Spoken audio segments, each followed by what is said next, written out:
বন্ধুরা, সার্কেল এবং ওয়াই দিয়ে ছাতা মাথায় হেঁটে যাচ্ছে এমন একটা মেয়ের ছবি আঁকবো।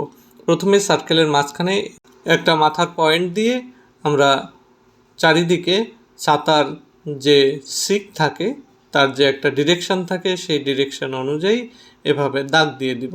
দেখুন আমি অনেকগুলো দাগ দিয়ে দিয়েছি। এবার এই দাগগুলোর সঙ্গে বাঁকা বাঁকা লাইনের মাধ্যমে প্রত্যেকটা দাগ আমি সংযুক্ত করে দিব। দেখুন সংযুক্ত হয়ে যাচ্ছে এবং এই সংযুক্ত হলেই একটা ছাতার অবয়ব তৈরি হয়ে গেল। এবার এর নিচে আমি একটা ওয়াই লিখে নিব। এভাবে ওয়াই লিখে এর একটা বাহু নিচের দিকে থাকবে এবং এর সঙ্গে বাঁকা বাঁকা লাইনে একটা মেয়ের যে বেনি থাকে মাথায়, সেই একটা বেনি আমরা এঁকে দিচ্ছি। বেনির নিচে এরকম একটা ফিতা এখানে এঁকে দিয়ে নিচে কিছু চুল আমরা দিয়ে দিব।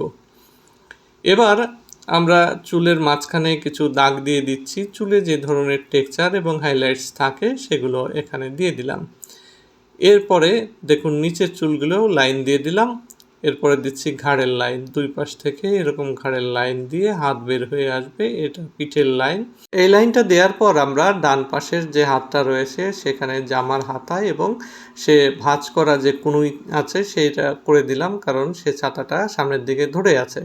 অন্য পাশেও জামার হাতাটা দিয়ে ভাঁজ করা কুনুই আমরা দিয়ে দিচ্ছি পিঠের সঙ্গে।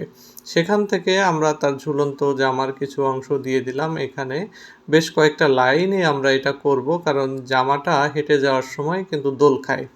সেই দোল খাওয়ার যে ভঙ্গিমা সেটা যেন চলে আসে, তার জন্যে আমরা এভাবে জামার ডিজাইনগুলো করলাম। এর মাঝখানে কয়েকটা দাগ দিয়ে দিলাম। এরপরে জামার পেছনের দিকের যে গলার অংশ থাকে সেটা দিয়ে দিলাম। এবার মেয়েটির জামায় আমরা একটা বর্ডার দিয়ে দিব। এর ভাঁজে ভাঁজে এভাবে বর্ডারটা দিয়ে দিচ্ছি যাতে জামাটা দেখতে অনেক সুন্দর লাগে। এরপর সে হেঁটে যাচ্ছে, হেঁটে যাওয়ার ভঙ্গিমায় তার একটা পা আমরা এঁকে দিলাম। এটা হচ্ছে বাঁ পাশের পা। এই পায়ের ডিজাইনটা আমরা বেশ ভালোভাবে দেখে নিব, কারণ হেঁটে যাওয়ার সময়ে পায়ের কিন্তু একটা আলাদা বিশেষ ড্রয়িং হয়। সেরকম করে পায়ের জুতার পাতাটা আগে এঁকে নিয়ে তারপরে জুতার অংশটুকু আমরা এখানে কমপ্লিট করলাম।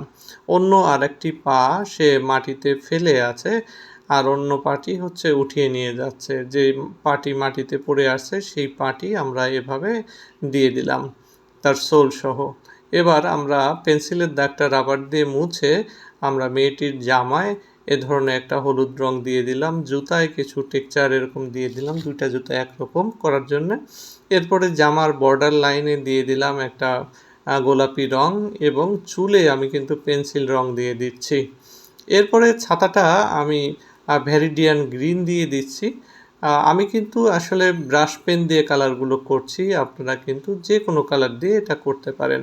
মেয়েটির গায়ে পিঙ্ক রঙের স্কিন কালার দিয়ে পায়ের নিচে সবুজ দিয়ে শেষ করলাম। বন্ধুরা, আজকের ভিডিওটি আপনাদের কেমন লাগলো কমেন্টে জানাবেন, ভালো লাগলে শেয়ার করবেন এবং লাইক দিবেন।